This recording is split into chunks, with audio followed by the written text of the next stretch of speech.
Hello, everybody. I'll call this meeting of the Community Development, Housing, General Government Committee to order. One thing up front is that C3 and C4 on our consent agenda were supposed to be considered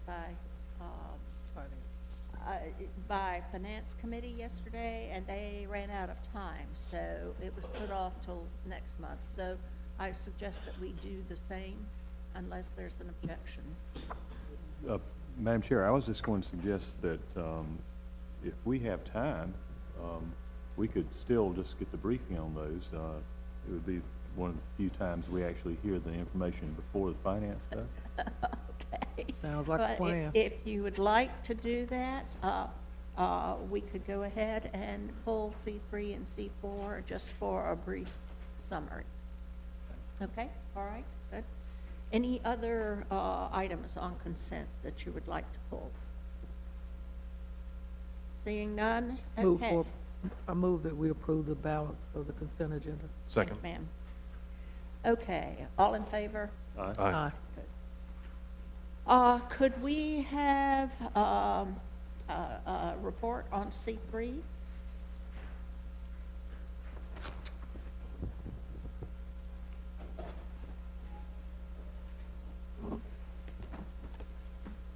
Good afternoon, Chairman, Light, members of the committee.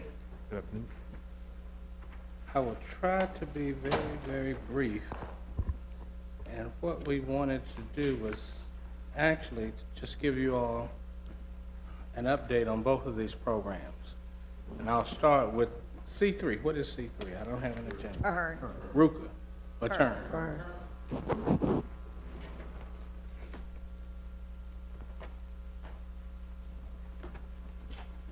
Okay, with the TURN program, as most of you know, we held a few meetings out in neighborhoods several months ago. We didn't have as many as we wanted to, but we held meetings with several groups in the neighborhood and actually received some very good feedback on the draft guidelines. And as a result of that feedback, some modifications were made to the program.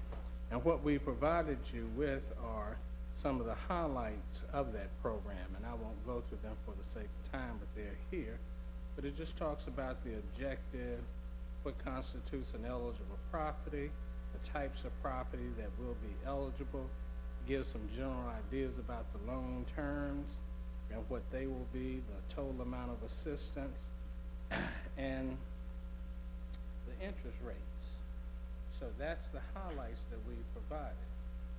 Also, there was information that we provided regarding the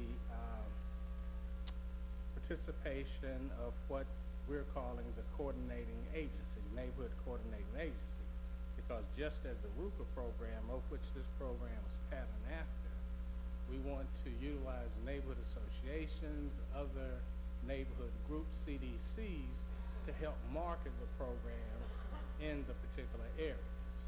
And in return, those groups will receive 3% of the loan amount for each loan that they help bring to the table that's closed. So the maximum amount of assistance would be $45,000 per unit.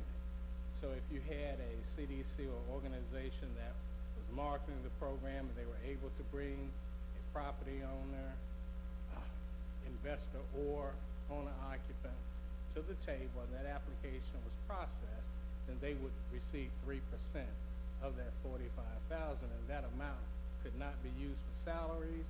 We expect that to be used back into the neighborhood on some type of improvement initiative for the neighborhood. And we'll be working to work with those existing groups that may not have the full capacity to do that, and also identifying areas where there aren't groups and working to develop groups that can carry that task forward. So that's another aspect. The other thing we provided you is a list of units that we consider to be Tier 1 and Tier 2 units.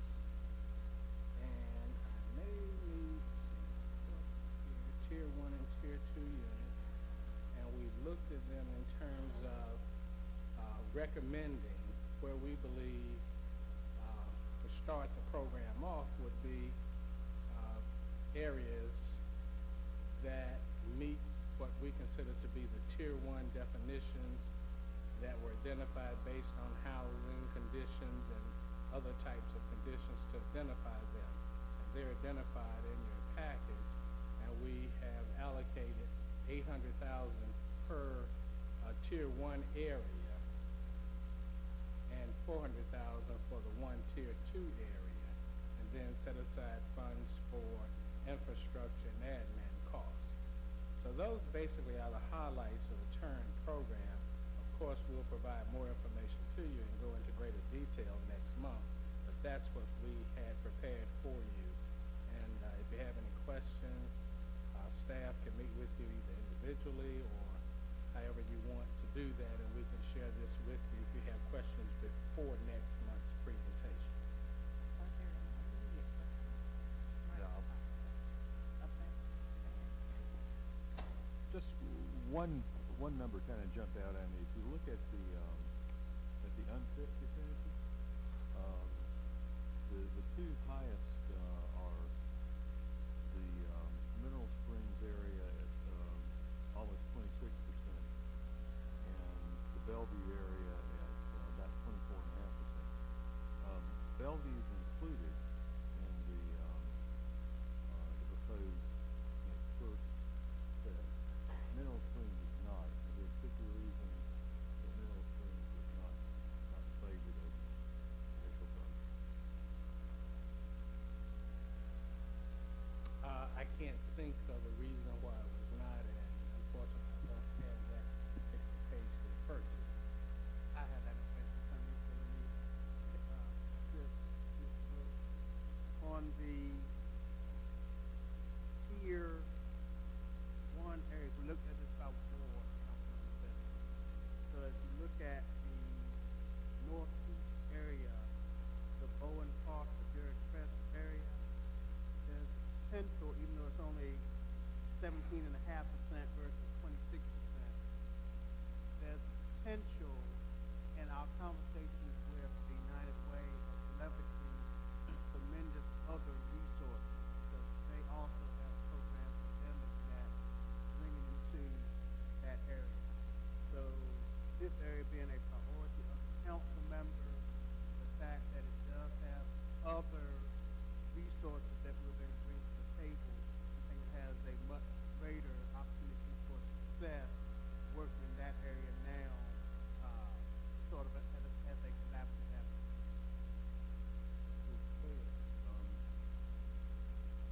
Something begs the question of why Mineral Springs is only a Tier 2.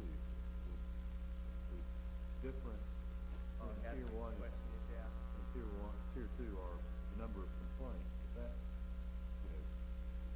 by a pretty significant margin, the most highest percentage of unfits. I wonder why that one didn't make the cut for a Tier 1. And we'll have to research that. I have it now. We'll have to research that, because what our intent was to look at those areas where you had the highest percentage of unfit to start with, and or areas that we had prior conversations with council persons and know that they have a particular interest in moving in a direction.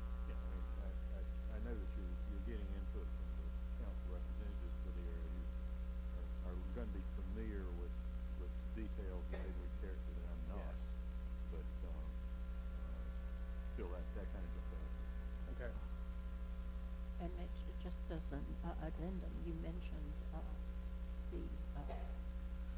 that there are other resources with the what is the program that the United Way is?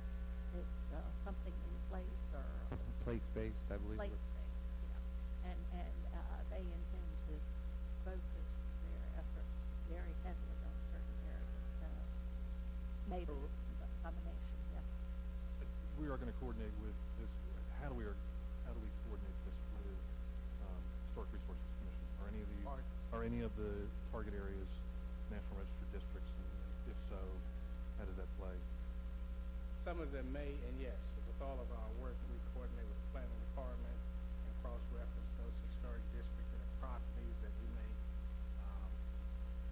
encounter to ensure that whatever requirements need to be met regarding the historic aspect of it, we are complying with.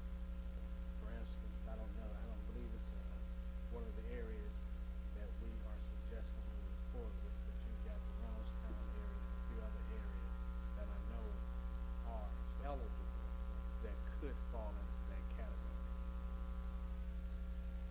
Thank you. Any other questions, Mona? We'll revisit this next month, so. And would you like to go ahead and, handle C4? Yes, C4 is the implementation of the RUCA 3 program, and we provided information to you that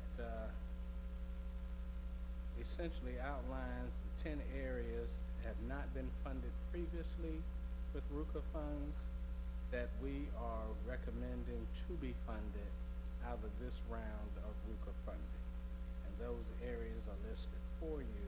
It also talks about the neighborhood coordinating agencies that will play the same role of marketing the program in the neighborhoods and bringing applicants to the table.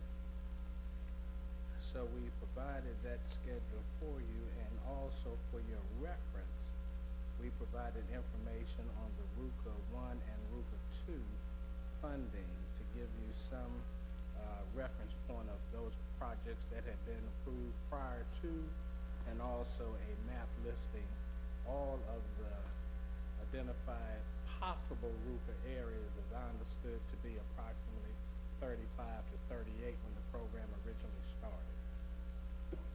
You'll get that. Pardon? Not in our packet. It was misplaced. It's under the, Oh, behind you the don't have current that one. item. It's under, If you look, Look back at, well, let's see. It's under, if you go back to the finance agenda, it was placed behind the term item, so it's behind G4, by mistake. So I think the important aspect of that is the 10 areas that we're recommending for funding out of this round.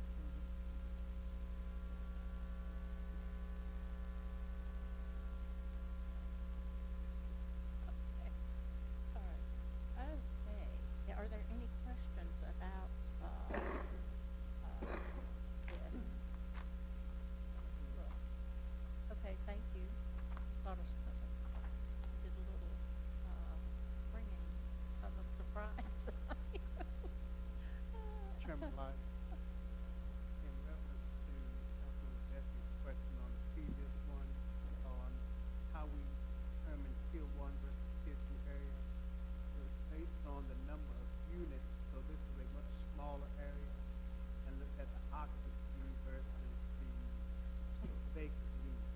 So that's sort of what one of the determining factors to kick this into a tier 2 versus tier 1. We didn't look at, there are about 20 factors altogether that, or about 15 factors here, that we looked at altogether.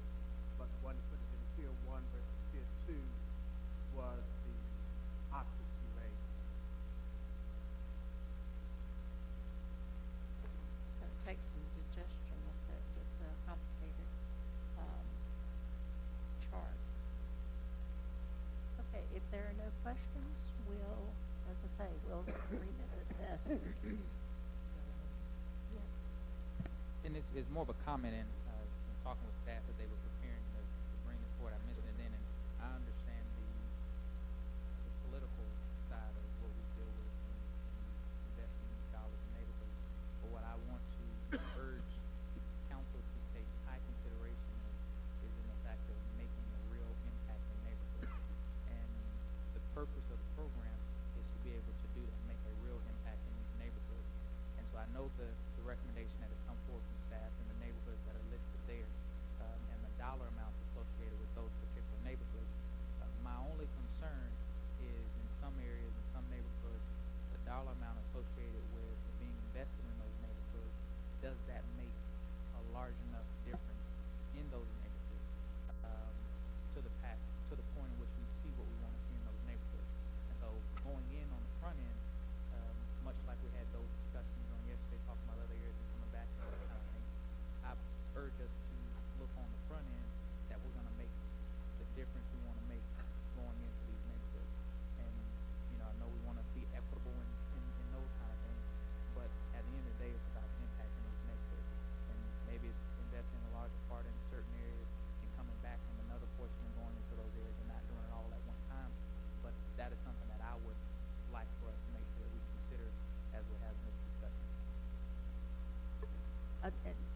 another thing that I have conversation with the city manager about is the concept of what RUCA and in fact what term should be. To my mind, it's seed money to give a boost to the neighborhood or to the commercial area. It's not meant to be, well, we're gonna come back and give you more money. But I understand your concern that it's gotta be enough to really start turning things around. Yeah, that's my point. If we're gonna do a boost, let's do a real boost. Let's not just give you a hand push. If we're gonna push, let's push seriously, so that we don't have to come back. And how do we really value the fact that we did in fact, when we invest those dollars, it was a good boost, and it was and I would like staff to take a real good look in these neighborhoods in the sense and make their, from a staff perspective, a recommendation that the investment that we're making is enough, and it's not just that being equitable because it's politically correct and actually making a real difference. Right. Mr. McIntyre. One of the things that I want to hear come out of the discussion with staff is how do we measure success in the program?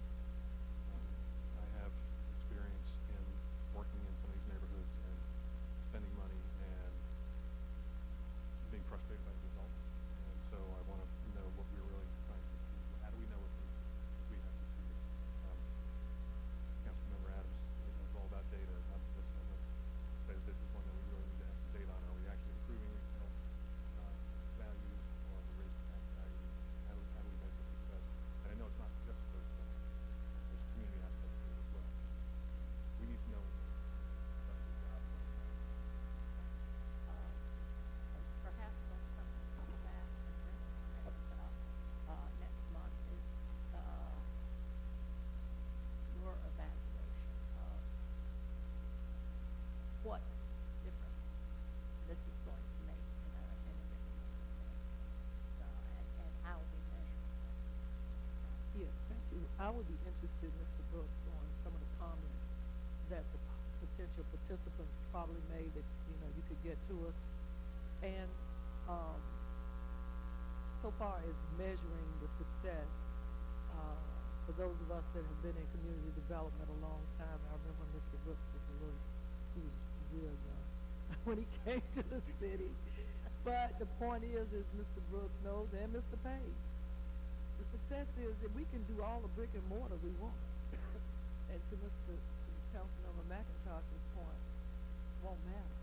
Because if all we're doing is painting and resurfacing and shoring up the face, it's behind the walls that really matter. Because if we don't work with the community, whether it's the coordinators that you're talking about, and actually pull them in where they're all in, whether it's NBN or GOLA or Atkins, I don't care, or church, whatever, to help change the mindset and the culture of the neighborhood, it won't make much difference. Because most of these neighborhoods are older people. They're poor. They're living on fixed incomes. As a matter of fact, the demographics will tell you this. These are the poorest neighborhoods that you constantly hear about. Winston-Salem, Forsyth County, 12th District, of how poor it is. So if we're doing all of that, I'm even interested in to know people being able to even qualify for this stuff. You know what I mean? We might have to go and redo that as well, because I don't know, but your comment. We can take a look at all of those issues, and I think all the comments you made here now. You can't just expect to pour a lot of dollars in a neighborhood, and once they're spent, even if you have 15 or 16 houses, consider that as being success. Because success is measured in part by the neighborhood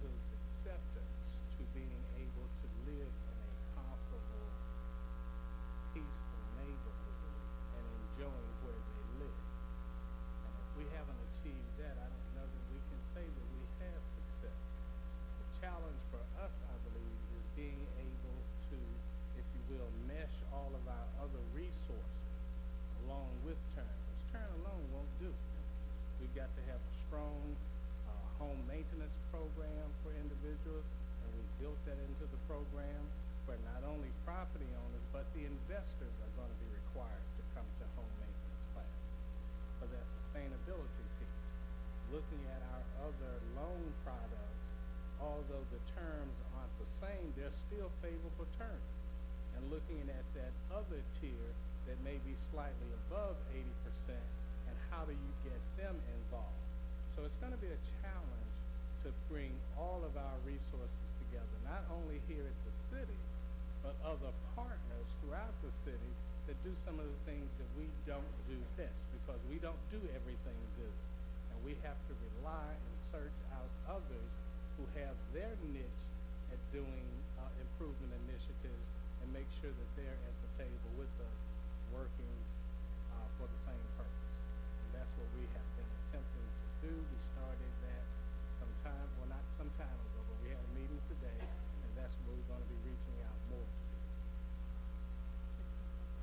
One of the reasons I want to be able to define success when we see it is that if we do this right, and I think we have a lot of assets in this community to throw at it that other communities don't. We have a huge base of housing stock, historic housing stock. We've got a very active historic preservation community. We've got a habitat here in Forsyth County that thinks outside the box and does things that other habitats around the country are not doing. So very forward thinking. So if we succeed, I want to be able to measure and have an idea of why we succeeded, so that other people can replicate what we're doing. Yes, and in addition to that, most of these neighborhoods you have, I won't say an abundance, but you have a large group of vacant property that's available that you can work with other housing providers to get something done with those vacant properties, which offers a wonderful opportunity for the neighborhood. Anything else? One generic question. Have you considered, if you look at the numbers, 45,000 in vacant housing, 17 17. Yeah, 17 houses. If you get more applicants, and that's a fraction of how many unfit houses there are in most of the target areas. If you get more applicants than you have money, are you going to prioritize the owner-occupied? That can be a consideration, and we have taken that into consideration, that the design was based on an average of about 26,000 per unit of what we have been doing in the past, which would yield us somewhere in the neighborhood of 30 to 32 units. But even with that, is that enough to consider the change that Councilmember Montgomery is talking about? So if in fact we have a neighborhood that's just hot, then there are other options that we've considered. There may be some areas that aren't so hot. You guys would have to decide how you want the remaining funds to be moved around, if moved around at all. And remember, we do have our Community Development Block Grant Program, and we have the capability of making adjustments to that program. So we do have Community Development Block Grant Programs that we're making available for housing rehab. And there's always a possibility of tweaking some of those guidelines to be more in line with what we have with terms to augment terms. So that's what I mean by working with our existing resources to see how we can best utilize them to maximize our efforts in all of these areas, particularly those areas that we're recommending as startup areas, or the areas that you eventually decide to be the startup area in your ward. Well, and I think this goes to those same line of questions reference to Rupa on timing in those neighborhoods. We were talking about an area that's hot. How long do we set aside those funds for that particular area to decide whether or not, they're gonna use those dollars and be effective in there? Because if you start and you have, let's say you only have a small percentage of interest in the neighborhood and they want to take advantage of it, and you have the other dollars that are left there and others are not going to take advantage of it, does that that small percentage of those who are gonna take advantage of it, does that yield for us in that neighborhood what we're looking to do? So going in, again, that's, I want us to think this through on the front end and not have to do as much on the back, even though we know we learn and process and deal with this is new, so we're gonna be learning as we go along with this. But learning from Ruka and where we are with this piece, I think it'd be advantageous on our part to think about those timelines on the front end of how much time are we gonna allot in the beginning. Are we gonna say we want a certain percentage of people to commit in the beginning before we expend a certain amount of dollars, because we know this is a threshold that if we get this amount, even if we don't take advantage of the remainder of the dollars in this neighborhood, then if we get this amount invested up front, then the potential for more to happen, you know, that's more likely. I think those are all pieces that we need to think through. I agree with you, and I think one of the indicators, just one, not the only, but one indicator it would be how many applications are being stacked on the runway. And I have this theory that you can only get, if you at an airport and you got one runway, only one plane can go off at a time, but you may have 50 on the runway. So if we've got 50 applications in the hopper, something's going on in that area, and you've only got 10 over here. You guys have a decision that you have to make.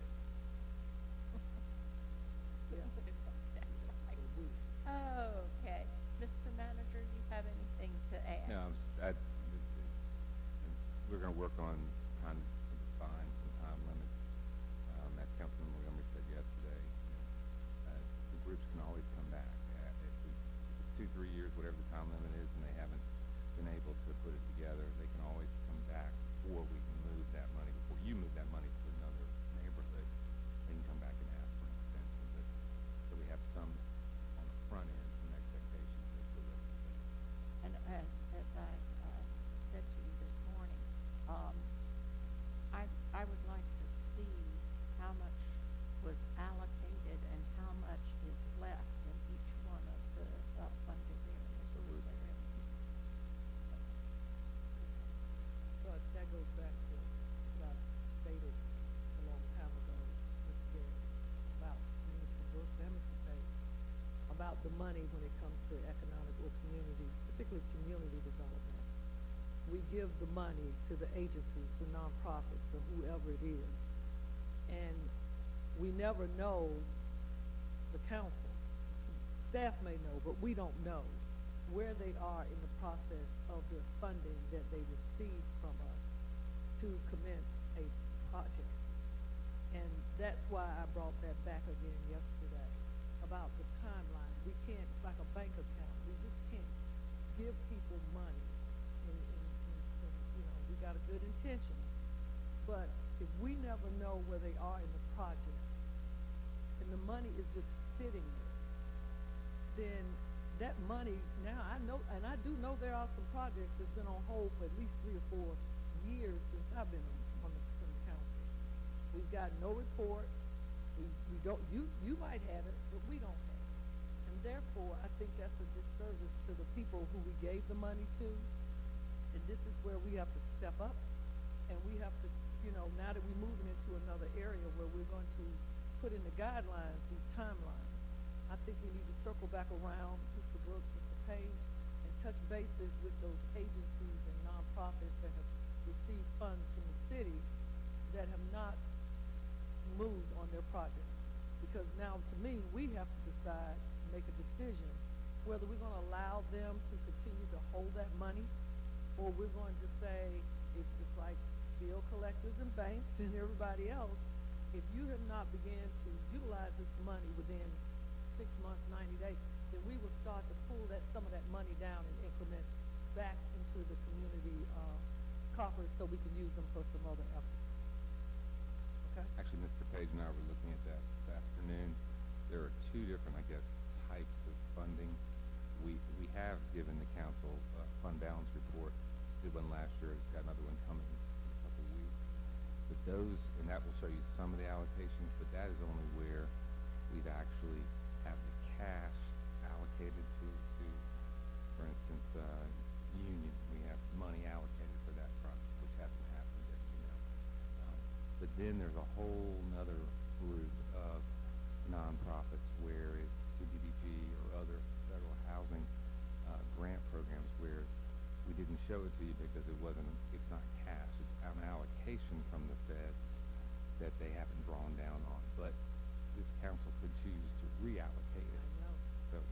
that report. Thank you, very good. Okay, that takes care of the consent agenda. If we could move to the general agenda. Item G1, presentation by Northwest Piedmont Workforce Development. Since I know before you all go into this item, the committee, I do apologize for my tardiness to the committee. There was item C5A on agenda, which you all did approve, which was in reference to historic landmark status of the Reynolds building.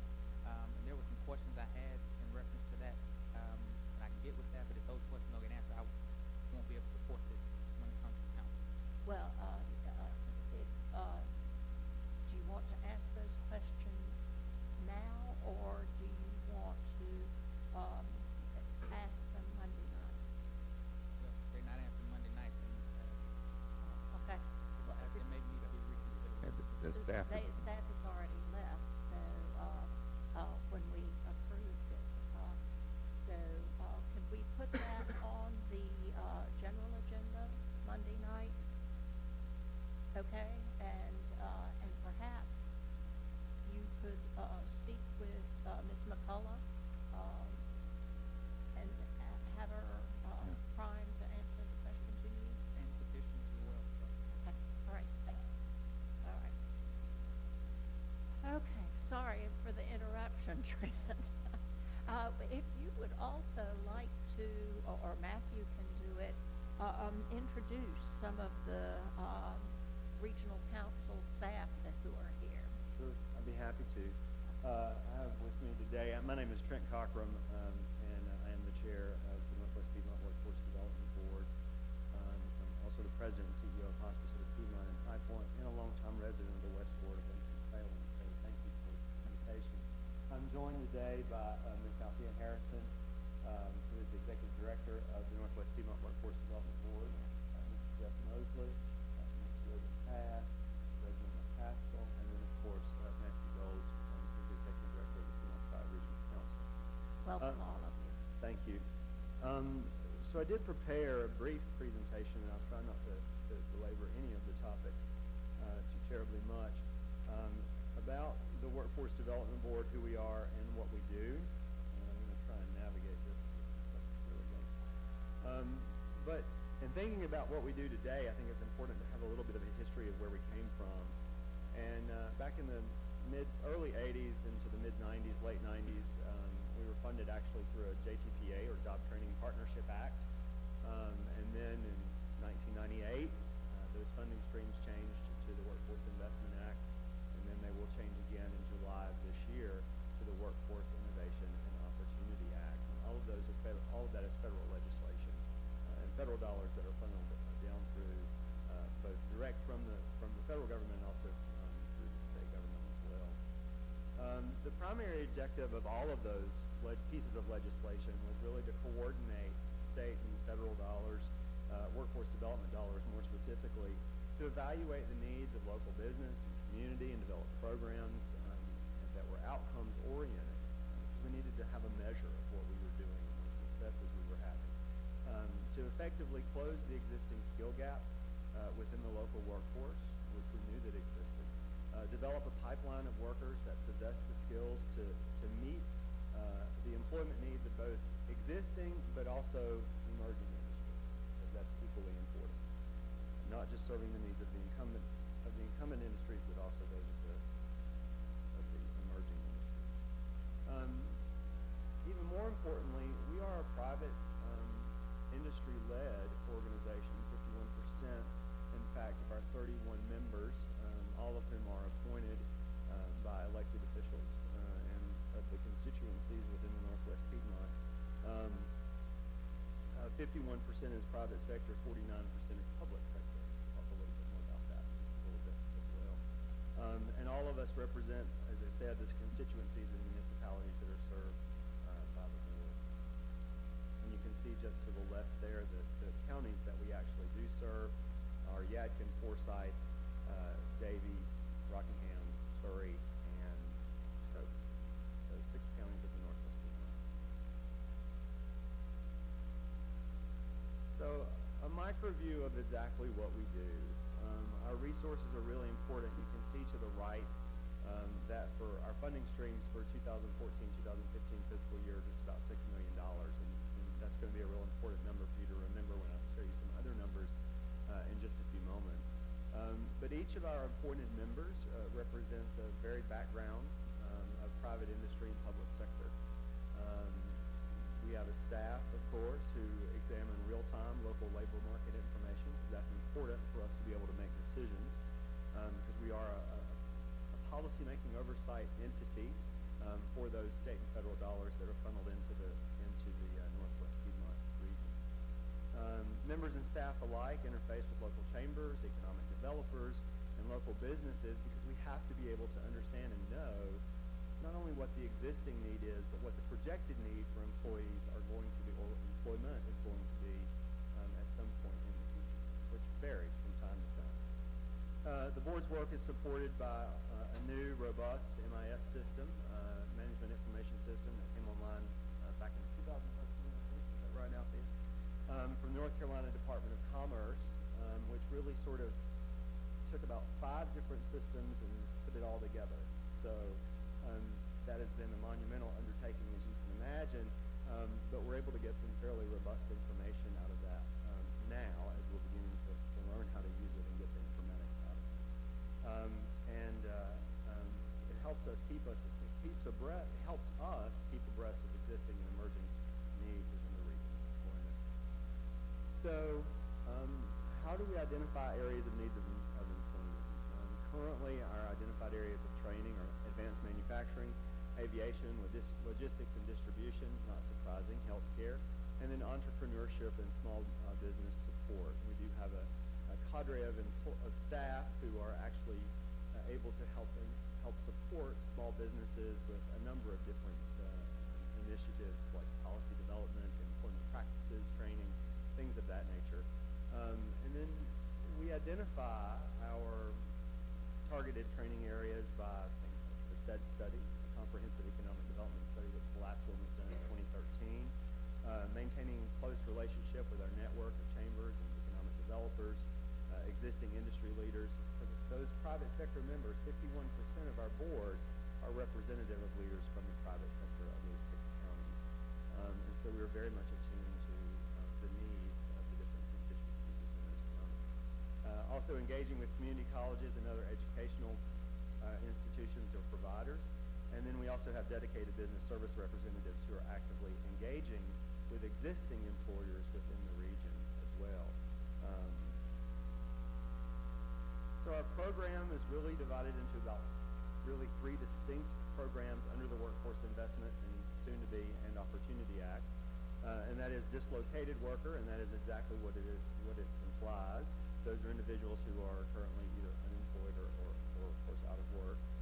Adult services, and those are under or unemployed individuals as well.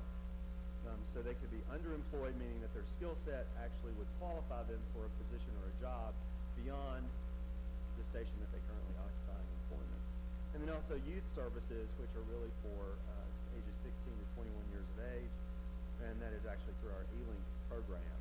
And there are some criteria there specific for the E-Link program. They must be low income, have at least one federally defined barrier, which could be deficient in the basic literacy skill, a school dropout, homeless or runaway, foster children, pregnant or parenting youth, or youth with criminal backgrounds. And then our board relationships are also important to our success in being able to do the work that we're able to do in the 6 counties that we work with. First and foremost, we have a mobile unit, the only one of 2 in the state, which I think is an important fact to know. It provides rapid response to local businesses who may be looking at either a layoff or a closure, as well as to other constituencies in the region, like the homeless or veterans, providing certain types of services to those constituents as well. Goodwill Industries of Northwest North Carolina is also one of our partner agencies. We support many of their clients' employment initiatives, so we actually work in tandem with Goodwill. They're a wonderful partner of ours. Also, the Winston-Salem Housing Authority, and we are working with Larry Woods, who is the director, of course, of the Winston-Salem Housing Authority, on their PATH initiative, for self-sufficiency and employment. So helping folks who are receiving services from the housing department of the city of Winston-Salem into in becoming self-sufficient. Area community colleges, Forsyth Tech, Community College, those are the two in this particular region, but we also work with them outside of our legislative service area as well, because we realize that our workforce is very mobile, and not all of our workforce lives in the 6 counties of the Northwest Piedmont.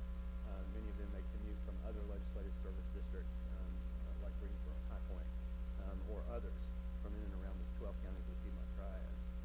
4-year universities like North Carolina A&T, Winston-Salem State, the Experiment in Self-Reliance, which of course is an organization here in Winston-Salem, vocational rehabilitation, county departments of social services, and then also PATH, which is the Piedmont Alliance for Triad Healthcare, whose employer representatives include representatives from Wake Forest Baptist Medical Center, Home Health, and other large healthcare employers within the region.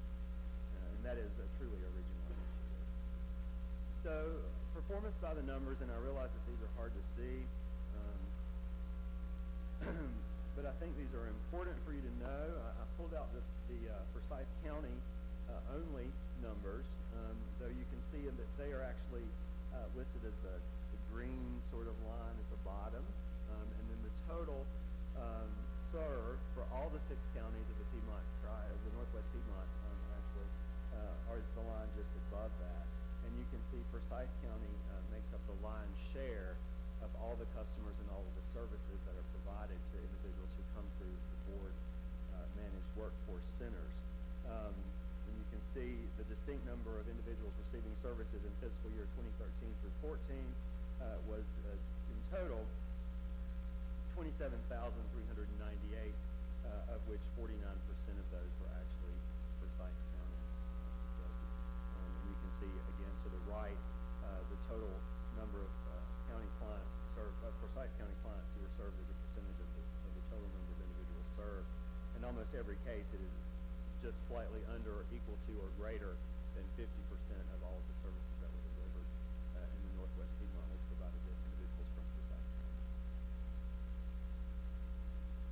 Continuing on, performance by the numbers, adult and dislocated worker services, again, Forsyth County clients as a percentage of the total number of clients served, number of participants that are actually from Forsyth County, 63%, which is a very large percentage. Number of cases still open, that is a number that we hope to have low, and it is low, only 36%. Number of placements, 32%, and those are going to vary based on any number of variables in participant engagement. That's probably going to be the largest one, I would suspect. And then number of individuals in core services, 55% were from Forsyth County. And then you can see just on the right side of that, the Forsyth County youth clients and WIA as a total of percentage, and you can see those as well. So those numbers are equally large, certainly approaching 50% or greater of all the services in that program were provided to residents of Forsyth County. Any questions about any of the numbers? Yes, ma'am.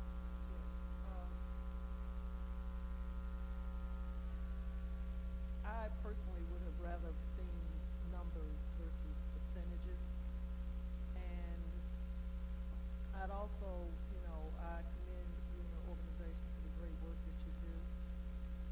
I would have been interested in, and maybe we're not supposed to get it, but I would have been interested in the total dollars that are public versus private towards your budget.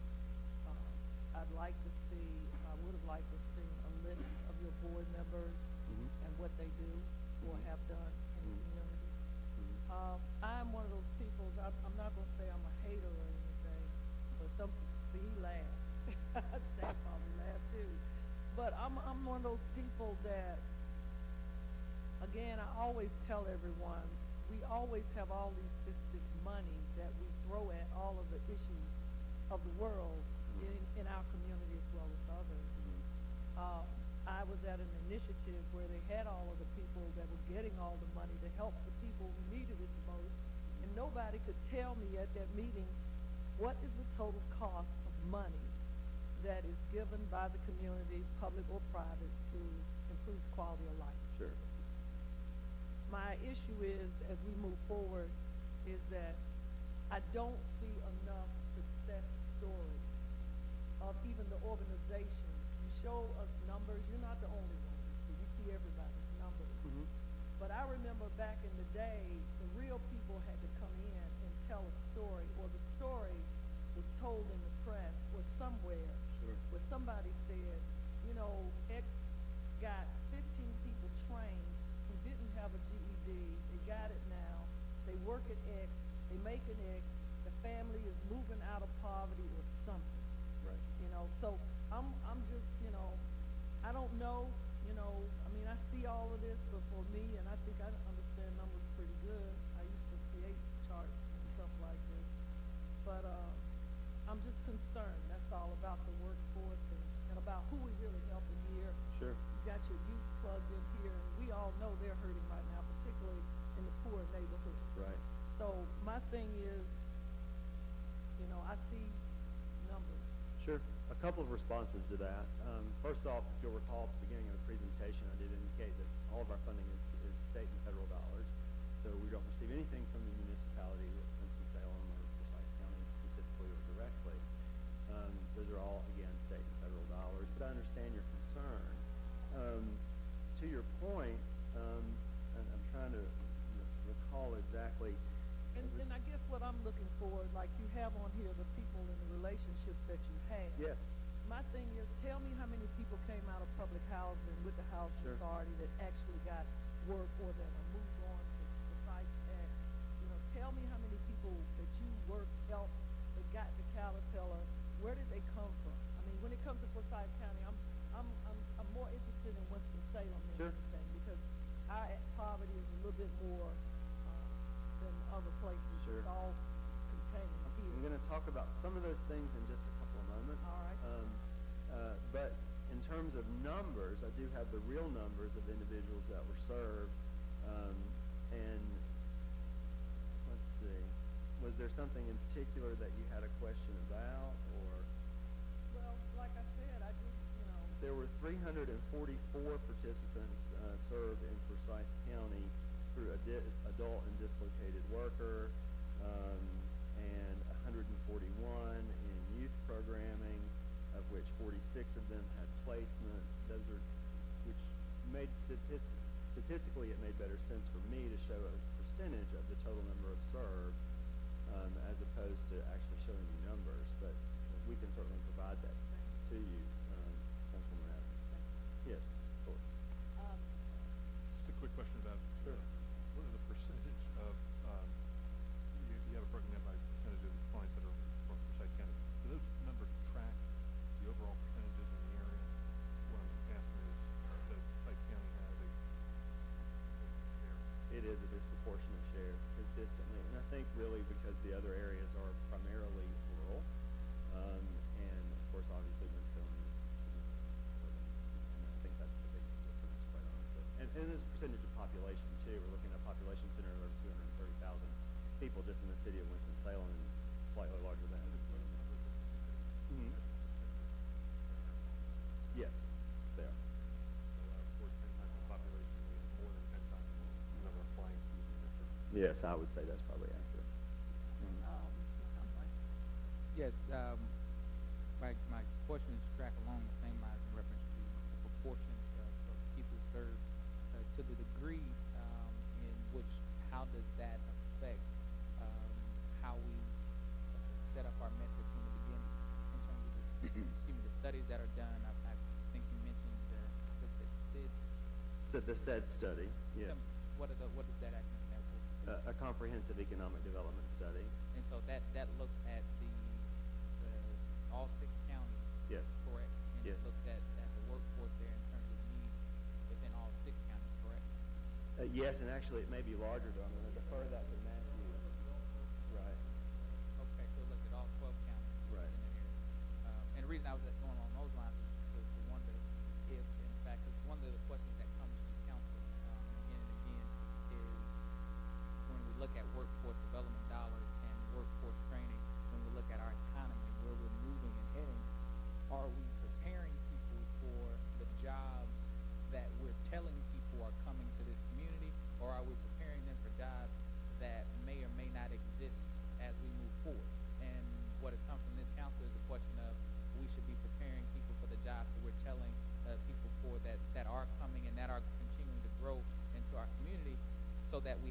several impacts. One, that we just don't train some of the poorest of the people in our community to remain in the same status, but we give them that stepping stone to help them move up in community, move up in status within in community, but also the fact that it enlarges the pool of individuals in our community who have the training that these companies look for. Because when we talk to the major employers in our community, they always talk about the fact of not being able to find enough qualified individuals for the jobs that they're seeking.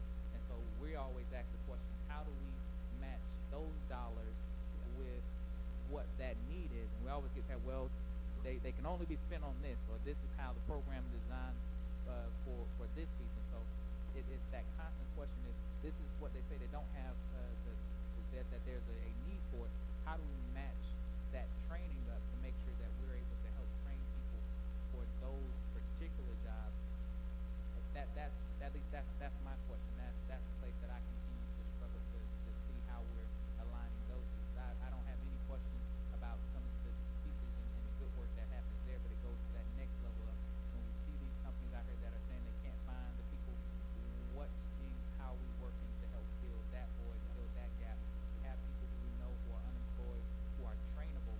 How are we helping them to get matched up with those people? I think I have some answers to some of your questions in just a moment as well.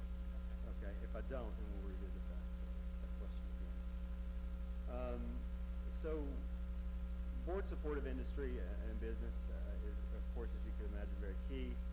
We are also a fiduciary agent and assist employers, existing employers, in the application of incumbent worker training grants, which are available to qualified employers for specific training needs up to $10,000 per funding cycle, up to a lifetime maximum of $40,000. And again, those support incumbent workers, so existing workers that are already employed. On-the-job training, individuals obtain employment with a company that has agreed to train the individual on a tax-advantaged agreement, through a tax-advantaged agreement rather, with the North Carolina Department of Labor. We also have Project Reentry, which is one part of your, essentially one part of the population that you mentioned, Mr. Montgomery, Councilman Montgomery, to engage in the incarcerated workers, individuals for 6 months prior to the release, and train them specific to workforce readiness, and then follow them to employment, which is also very important. Then also workforce experiences, and those are for individuals with little to no work experience. Probably programmatically, generally those are going to be younger participants in the program. And individuals remain a PTRC employee for the duration of their experience, but gain valuable service. But I still haven't gotten to your question, and I realize that. Some of our accomplishments and achievements, and I think Councilwoman Adams, some of these points may be salient to your comments earlier. Herbalife and Caterpillar, and I'm going to group those together. We were very instrumental in helping them through the application process for, I don't know, how many thousands of applications that we processed. Over 3,000 applications that we screened for those individual employers. They give us what their specific requirements are. Then we match those requirements to individuals who are either in our pipeline currently or who are coming through our workforce centers at any time during the application period. And then we present them for hire, of course, to those individual employers. Job profiling for RJR and Wake Forest Baptist Medical Center, those are just two. Job profiling, I think, Councilman Montgomery, is what you're talking about, how we match the existing need to the individuals who are actively seeking or looking for employment, or who may be under or unemployed. Job profiling on the employer side actually allows us an opportunity to understand what skills are needed, what sort of reading level is needed, all of those requisite criteria that employers are telling us that they are looking for. So we're able to profile those jobs and then, again, match them with individuals who are either in our workforce centers currently, in our pipeline of workers currently, or whom we may encounter at any point during the time that those employers have Does that answer your question? Partially. I'll let you finish now. I'll come back to it. Sure. Some other accomplishments we've made, the E3 Energy Initiative was directed in part by NC State University,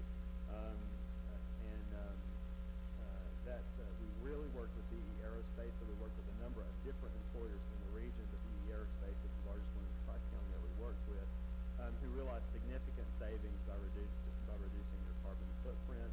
And then we also kicked off within the last year. Time flies, it seems like. I can't remember my dates. 2014, there it says. A soft skills initiative, which really began targeting the soft skills in kindergarten through middle school. And that really sort of built on the premise that that learning is lifelong. So we started very early in hopes that we would engage both students, children, from kindergarten to middle school, and then also maybe even parents who could be qualified for any number of services as well. And I'm going to go on to a summary that really summarizes what I believe that we actually really do, that we are an integral component of the workforce and economic development engines, not only in the Northwest Piedmont, but also Winston-Salem, Forsyth County, and the greater Piedmont Tri-region. We do work across legislative service lines, which I think is very important, considering that, again, we have a very mobile workforce, and many of them go different places outside of Forsyth County, into Forsyth County, et cetera. And through our members, our resources, and affiliations, the organization leverages both dollars and program services by convening the right stakeholders at the right time for the right purpose. And a story came to mind, Councilwoman Adams, when you were talking. Several years ago, actually it's been less than several years ago, about 2 years ago, Ingersoll Rand, which is in Davie County, had a significant uptick in the workforce. And we were able to leverage dollars to help support that. We were able to connect them directly with employees or eligible employees who had the skills necessary to do the job that they needed, either through OJT or through any number of programs that we currently offer, which was wonderful, and that did receive a significant amount of press. But unfortunately, we don't have those large successes as often. So it's harder to celebrate a success of 1 or 2 or 5 than it is a success of 100 or 200. That's okay. Yes, we'll have to disagree because the media is less interested in 1 or 2 than they are more than 2 or 300. That's private sector representative telling you as an elected official, that's my opinion. That's all I can say. So, thank you. I appreciate that. Any other questions, Councilman?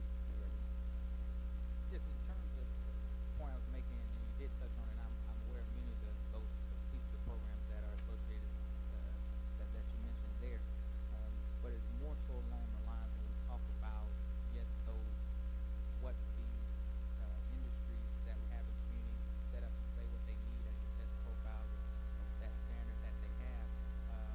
But oftentimes what we see and what I've seen is that many individuals in certain parts of our community are not the ones who get trained to get some of these jobs. And when you look at the education level within some of the areas and individuals who have a desire, because very first you have to have a desire to want to do anything. Indeed. So when you have individuals who have a desire who just don't know what they need to do in that process, and maybe they didn't finish high school when they should have, but now they're looking to go through the GED program and get their GED. Something that lines them up to say, okay, we have some different paths, because in our community we have the healthcare industry, we have financial industry, we have biotechnology industries that are here. If you do X, Y, and Z, you will align yourself up to be ready to move into a job in the healthcare field. If you do X, Y, and Z, you'll be ready to move into a biotechnology area in that. And I haven't seen it laid out that clearly, and maybe it is laid out that clearly someplace in some way. And then it comes to the part of the marketing piece of it, because I come in contact with people all the time who they just need to understand what they need to do and how that process works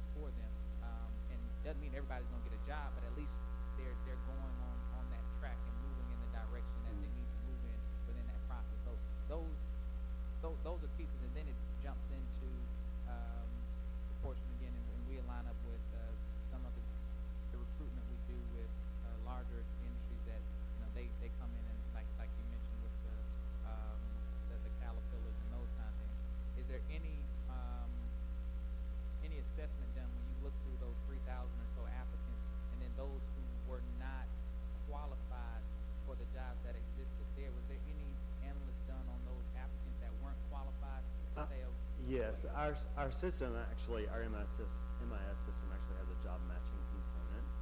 So individuals who have certain skills, if they're not considered, say, for example, for Herbalife or Caterpillar, it doesn't mean that they're purged out of the system. They remain active, and so as there are matches, they are connected with those matches.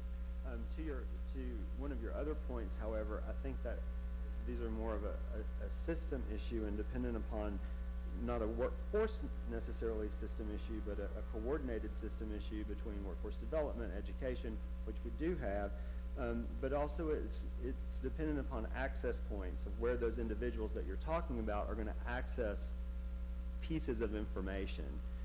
If you're asking if there's a holy grail of a document that says if you do this, this, this, and this, and this, that doesn't exist anywhere that I've ever seen in my 40 years. So I think it depends upon the individual's willingness to engage and participate actively in the choices that they are making, and what access points they choose to engage, and how they choose to engage with that for their own behalf. It's sort of up to them to live their life effectively, is what I'm trying to say. Yes, sir. If I may quickly, though, one thing that I think gets at your point a little bit is that we do have and have worked diligently on basically training ladders, and it's kind of what you're talking about. How do you get to the level you want to get to in the healthcare industry? If I want to be a nurse, how do I get from that level from high school? What are my training steps to do that? We've done that across several different industries and job clusters, so that gives folks that opportunity when they're entering on the bottom to have a picture of where they might be in the future if they continue to train, and what might my first job be, what would that second job be, how do I advance from one to the other. So we have done some of that, and that's just a little extra step in that. We'd love to show you some of those. There may be other areas we'd be more effective with that. Well, you know, and as we're talking, can I just share this? Because I'm the roll meet the road person. You asked my board chair to come to speak from the board level. And now I'm speaking from what we actually do for the people that come into our system. In Winston-Salem, we have a very large comprehensive site that's on 450 Haynes Mill Road. And on that site, we meet people exactly where they are. It's not cookie cutter. When people come in, we sit down with them and we talk about what can we do to help you. Wherever they are, if they have the high school diploma, if they don't, if they got the college degree, if they don't, what can we do to help you? And we begin to talk to them about demand occupations, because in that center, we know what employers are looking for, just as my chair shared earlier, the demand occupations. We don't want people to invest their time and energy and training and then to find themselves unemployed. And so when we sit down with them, we talk about what's the plan for you. What can we do to get you from unemployed or underemployed to self-sufficiency? And then we map out that plan. That plan may be to go back to school to get your GED. It may be a young woman who says, I've always wanted to be an RN, but you got to start here first as a CNA, and then the LPN, and then the RN. And we follow these folks all the way through this career pathway until they actually go to work and they get that job. We have many, many success stories. The relationship that we had with Caterpillar, we had our staff, we had Caterpillar train our staff so we could come back to our centers and say to the customers that were interested in Caterpillar, these are the things that you're going to need to know. These are the skills you're going to have if you want to compete at Caterpillar. And they were able to tell them firsthand because they were there working on the floor side by side with Caterpillar management. So these are the types of things that we do. It's a big difference when you ask the chair to speak from the board level and then you have the staff to talk about this is what we do day in and day out. And I gotta say, I think we're pretty good at it. We have many, many success stories that we can share with the council where we've talked to people that tell us how they went from being on the system to self-sufficiency, buying their first home, buying their first car, sending their children to college. We've got many success stories like that. But we're continually always meeting with employers.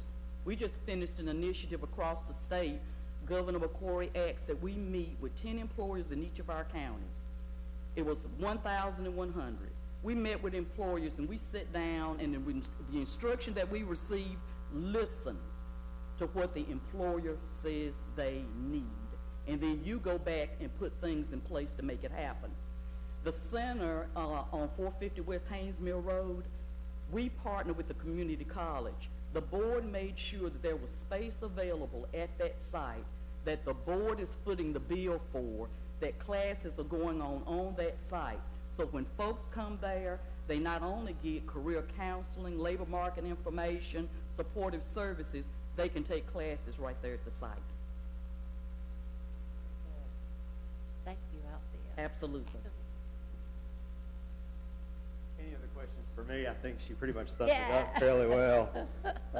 As she said, there are many, many success stories, many of which we have heard at our board meetings. We would invite any of the interested council members to any of our board meetings. They are open, of course, and depending upon what's on the agenda, it may or may not be enticing for you to come, but we try to make them as interesting as we possibly can. Any other questions? Mr. Bessie? Yes. Just some quick numbers. Yes, sir. You indicate that 27,000 some distinct individuals receiving services in the previous fiscal year. That's right. Did I hear you correctly that your adult dislocated worker services, you were talking about 344 individuals? Let me see. Wait one moment, And please. that's probably right, if I could just speak to that. Actually, the total numbers served in the workforce centers in Forsyth County was 13,492. Total was 27,398. I was referring to the overall. To the which one? To the overall, 27,000. Yes, 27,000. So the overall number, you didn't have this in the written material, but you gave these numbers. Did I hear you correctly that you're talking about in the adult dislocated worker services, 344 individuals that fiscal year, and the youth clients that fiscal year overall 141. Those were Forsyth County numbers only. Only. That is correct. The So- total for all 6 counties for each of those respectively is 544 and 314. Thank you. And one other number, the project reentry number. Yes, sir. Can you give me the overall on Forsyth County? No. Service? I do not know if I have those Well, yeah, because numbers. Project Reentry is another department, it's our criminal justice department. That's right. And we included them because we partner with them, and they have their own set of data, and so we can certainly provide that to you. I did want to speak to the 347. Those are the folks that we're investing dollars in for post-secondary education. The objective of the Workforce Investment Act is that people go to work as a priority. It is not a program that looks at training as the first option. Right. Now, WIOA, the reauthorization, it does. But when people come in and they have marketable skills, our first objective is go to work. So that's that 37,000. Now, for the people that are not in a position to go to work because they don't have the skills, that's the 347,000 that we have in post-secondary education. Would the same criterion apply to the youth clients? Yes. All right, so the 314 of whom 141 from Forsyth would only be the youth clients that you needed to do training for before you could place them. That's right. Okay. We're spending money on education for them. Thank you, and I would be interested in the number, comparable number for the project reentry. Sure, I'll defer that to Althea. We'll make sure. Sure. Okay. Any other questions? for me? Questions? No? All right. Trent, thank you so much. Thank you. Very, very interesting. Thank you. report. I think there is one lingering Oh, question. not a question, it's a comment. Oh, okay. All right, Okay, thank you. Thank you. Mhm. Oh, I just want to make the comment again that I think we do, in our community, we make a great effort to pool resources together to try to make the largest impact. And it's always important for us to always be able to have those opportunities to come and share in terms of these opportunities so that people can glean a better understanding of what individuals really do and how that picture looks overall. I want to thank Althea and the rest of your staff that works every day in these areas, and the board members as well who function in those capacities. I do think that we always, for me, I think we always look for more opportunities to have greater impact. And I think that when we look at our community and we see those individuals that we impact, and then we see those ones that we miss out on for whatever reason, to me it's always, well, this is this. What do we do now to try to get those? And those are probably the more difficult ones because we reach the easy people quickly, but it takes a lot more effort. And I give it to those who sit down and work day to day in those areas to try to work with individuals in those, because oftentimes people have barriers that they have to overcome before they can get into those places, and so it takes that time to work. But at the end of the day, we know that if we have a great workforce and a great and we're developing people and they're working, it translates into so many different areas in our community. That's why workforce and workforce development is so important to the health and well-being of any community. Thank you. Thank you. Yeah, I'm sorry, if I could, I would just offer, and I'd be more than happy to set this up, if any of the board members would like to come to our workforce center in Forsyth County and do a tour and see what's offered there, and talk to us and offer your feedback on some of the things that you see or some of the ideas that you have, we'd be more than happy at any time to host you there and talk to you individually about those. Thank you, Thank you. Matthew. Okay, that was very informative. Now we move on to street performers. Item G2, information on buskers, street performer recommendations. Good afternoon, Chairman Light, council members. As you know, the city of Winston-Salem does not currently have an ordinance that addresses or specifically allows street performers in the city of Winston-Salem. Several council members had asked staff to take a look at some options that would set parameters and allow performers to perform in Winston-Salem. Would you introduce yourself to the board? My apologies. I'm Ken Millett with Community and Business Development. I'm the Senior Project Supervisor in Business Development. Thank you. Sure. In early November, we had 2 public input sessions where we invited stakeholders to come tell us, based on a framework that was presented to them, give us feedback based on the framework that we could build an ordinance around. We had probably 25 to 30 attendees between those 2 meetings. Staff also benchmarked peer communities in North Carolina and other cities in the Southeast that have vibrant downtowns to see how are you handling street performers. So based on the public input sessions, based on the benchmarking, and based on comments that we have received over the last several months, we did develop recommendations that you have before you. For the sake of brevity, I will not go through each point, but you should have that there. I will point out, however, on the one recommendation where it says street performers would not be permitted within 50 feet of a permitted sidewalk cafe area. One comment that we did receive could waive that if the sidewalk cafe permit holder agreed to it. So if they wanted it closer, it could be allowed there. May I ask you about the one just below that point about not permitted within 100 feet of another street performer? Yes. Who gets first dibs? Who, does someone own a corner or whatever, and no one can be within 100 feet of that? Right, and some of the recommendations and comments address that very issue, where one of the options could be that locations would be first come, first served. In terms of where can those locations be, it's going to be driven by the initial permit holders, because if no one has a permit, location A may work. But if there's another permit holder, that location may not work because they are within 100 feet of a given location. And a person in the middle of 2 performers at 100 feet apart is within 50 feet of of both performers, so you could have the sound coming from both ends. When I say pedestrians, it may also be businesses that are within 50 feet of each performer there. Go ahead, I interrupted Sure. you, sorry. Not a problem. We distributed the recommendations that you see before you to stakeholders again. We mailed some, we emailed some to everyone that we had, encouraging the stakeholders to share with anyone that they thought may be interested. And also posted on the city's website to solicit input based on the specific recommendations.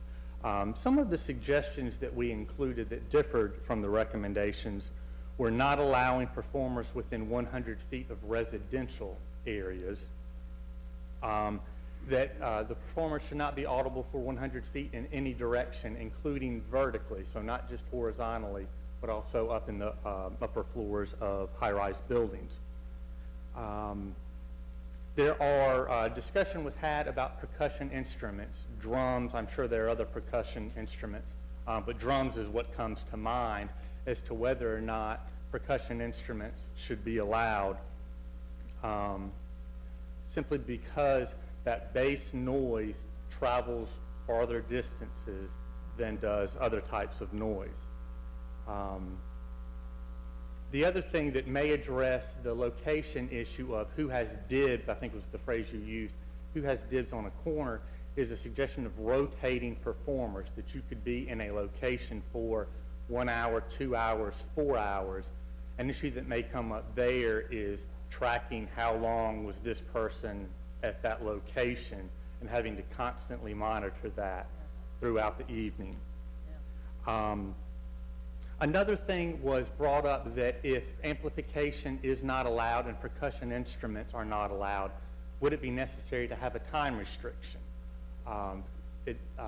From input from the performers, their most profitable times did seem to be later in the evening, the 11 a.m. to 2 a.m. So if the amplification was not allowed and if percussion instruments were not allowed, is a time restriction still required there? We did get specific comments from the Downtown Bike Patrol that most of them reinforced or were very similar to the recommendations that were made. And you should have also received a petition that we received on behalf of the performers themselves with their own recommended guidelines that were a bit less restrictive than those that were recommended by staff. We do have plenty of stakeholders that are here if committee has any questions for them. From here, based on the direction that we receive from council, we can develop the specific language that the ordinance would contain, bring that back for your review. Just a real quick question. Is a permit specific to a location? I don't see anything in the recommendation that says that. Right. That would be an option, much like we do with push carts. For a hot dog cart is for a permit for a specific location. That was not included here because of the idea of rotating locations and how that might change, but some communities do permit based on a specific locations. Other, it is for the individual, and where they perform, as long as they meet the requirements of the ordinance, they're okay performing there. With restaurants and outside music that a restaurant has, what ordinance is that governed under? In terms of performers that they may have their own guitar player or playing their own background music, I believe if the performers within the sidewalk cafe area, assuming they have a sidewalk cafe, as long as the noise ordinance is met, I don't believe there are any restrictions to that.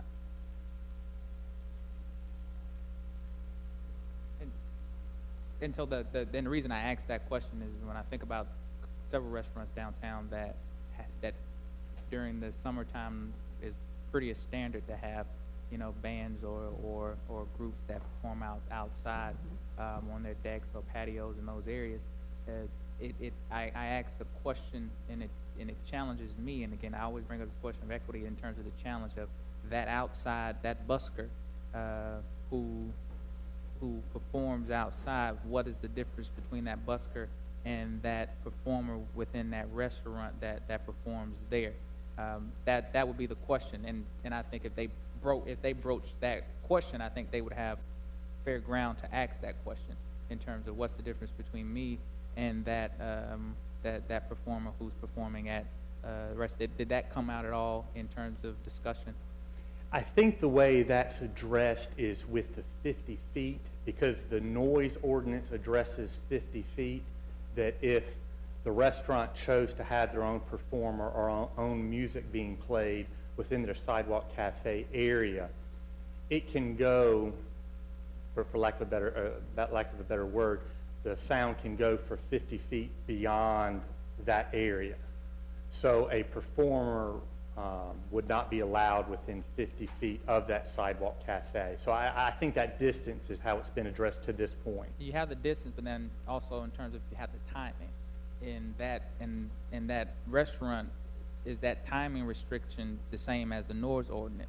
Because I would say, I would argue, if I'm the busker, and I'm arguing the fact that this restaurant gets to continue to have their band or their music, their outside music, but me as the busker has to leave, even though their music is being projected out as well. So I think that's something that if it doesn't mesh, I think that's a good argument to me in terms of someone bringing that to me. And unless somebody else has a different way to help me change my mind on that, I see Jason back there with his hand up.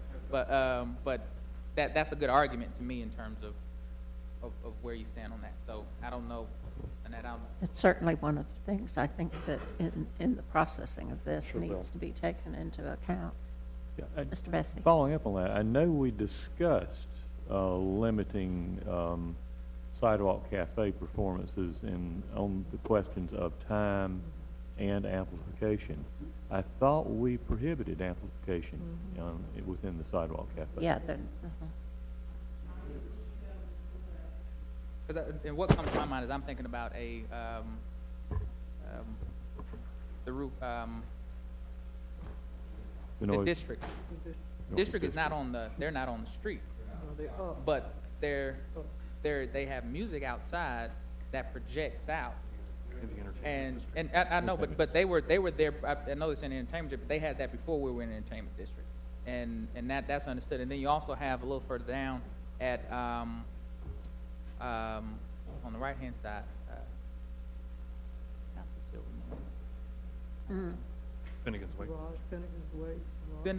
Finnegan's Wake for sure. They have folk outside as well, and a couple others right on Trade Street that are not in the entertainment district, that are not out on within what would be considered the sidewalk dining, but within the confines of their property, whether it's in the backside of their patios, that are a portion of those kind of things. Again, to me, those are good arguments that they're not. Yeah, if I'm walking the street, I can hear them there, and that's a draw. If I'm there, maybe that's the reason why I go into that restaurant, that establishment, because of what's happening there. So even though that's not what we're dealing with here, if I'm arguing from a busker's perspective, those are good arguments to me to say in terms of the timing, and maybe those timings within those organizations of what they do there may need to be relooked at if we're trying to curtail and bring those in line. You know, those are things that I would at least like for us to consider in the process. Yeah, just some overall comments. My perspective is we have multiple legitimate interests involved. The busker viewpoint is one, but only one. We also have the place located restaurants and clubs, and we have the residents. I support some restrictions on the hours of performance. I'm open to discussion on what hours I would support, and personally, I would prefer a no amplification policy for both the sidewalk cafe outside and the buskers. I think that's a reasonable limitation. I'm in terms of what I would support, I'm certainly open to discussion of changing what's allowed depending on the hours, with percussion instruments being one of the particular ones. I think the non-inclusion of the very strict vertical limit was reasonable. That essentially would bar performances almost altogether. Sound carries up, period. So you're not going to be able to stop that, which is one of the reasons I support a reasonable hour limitation, because I think that you know the residential stakeholders do have a reasonable expectation that at some hour, the music that they need to accept is going to come to a rest for the evening. That's my overall feedback. Once we get into the discussion of the specific details, I'm certainly prepared to discuss the pros and cons of the different limits. Just to piggyback on that, I guess one of my questions is when you mentioned not allowing performers near residential areas.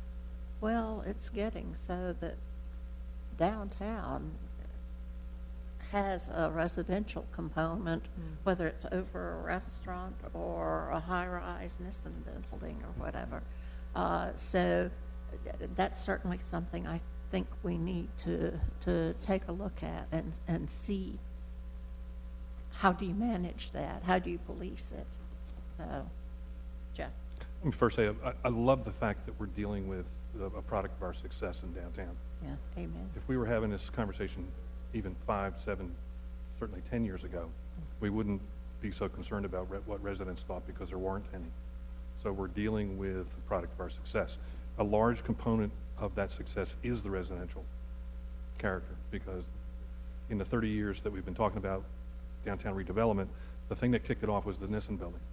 When the Nissan building came online and people lived in that building, restaurants flourished, lots of things flourished. So I think we need to be careful. We're early on in this process, and I think everybody's looking at this as an evolving process. We have one group of individuals who are busking on the streets of Winston-Salem. We need to be careful that we don't set policy we can't change should conditions on the ground change. So I think we need to be extremely careful that we don't kill what has made downtown successful, and that's the residential component. And I think Winston has done a very good job of trying to balance the needs of people who are going down for entertainment versus people who are down there to live. It's a fine line. We're always going to have push and shove in both directions there. I think there are cities that in the Piedmont Triad that have not done as good a job as we have in terms of balancing that, and their downtowns feel much less safe, much less welcoming than Winston-Salem does. So I think we've done a good job so far. I think it's an evolving process, but I think we need to be careful not to set things in stone that we can't go back and change as a council. So if we come up with these, when we come up with these rules, I think we need to review them on a fairly regular basis. Should other types of buskers come to the area, and we get different feedback from different residents who may move in, because we're getting ready to have a lot of new residents downtown. Yeah. We've got 700 plus units that are coming online here fairly shortly. So it's an evolving thing. Okay. That's. Are you still accepting comments from the public online or whatever? We certainly are. Of course, what comes forward to you in the form of the actual ordinance itself will have a deadline that, of course, could change based on input received after that point. But based on any additional feedback that we get, we can share the specific ordinance language along with additional input we received from here forward. All right, very good. Thank you, Ken. Yeah, yes. It's just one last time. I know we're pushing on time here, but it's just to follow up. I think Councilman McIntosh made a great point in terms of the fact that of what's made the success in downtown. But I also know the fact that we advocate the fact that downtown being for everyone. I lived downtown at one point in time, and the train ran right by my building. People called and asked, could I get the train moved? Because they blew their horn and again, that comes with the fact that that's a good problem to have, the fact that we have people living in downtown, but at the same time, it's the fact of understanding what comes along with living in downtown. If you want to live in the suburbs, there are certain issues that come along with living in the suburbs. You live in downtown, there's certain issues coming, but at the same time, every individual deserves to be able to, at some point, as it was stated, to say that you have a peace of mind when you come into your house, wherever that may be. But we do have to, we're not downtown, we're not trying to make downtown a suburb, and we're not trying to make the suburbs downtown, but what we are trying to do is make sure that the people who live, whichever area you live, that you have a quality of life and a peace of mind wherever you are. And it takes everybody coming together. I think that's the commitment that I hear around the table. So. Dan? I'd just add that I agree. Qualitatively different standards apply to a downtown area than to a suburb or a purely residential neighborhood. And I take that into account in what I think is reasonable in terms of the specific details. And if you're going to choose to live downtown, then you're choosing to live in a more active and almost invariably louder environment. So, but still, there comes a point where the residential interest outweighs the former interest. So, balance. Sir, we're out of time, so if you'd like to speak to one of us after the meeting is over, we have another meeting coming up. So, as this process continues, there will certainly be opportunity for more public input. Yeah. Let me ask you, do you anticipate, Madam Chair, this will be back on our February calendar for further discussion? I'll look to the staff. So February is about right? Okay. All right. Very good. And that will be the second Tuesday in February at 4:30? Yeah. So, we will, I hope at that point, be able to open it up for a comment. Okay. All righty. Thank you, everybody, for coming and listening in. And yeah. Public Works will begin at about 10 after. Okay.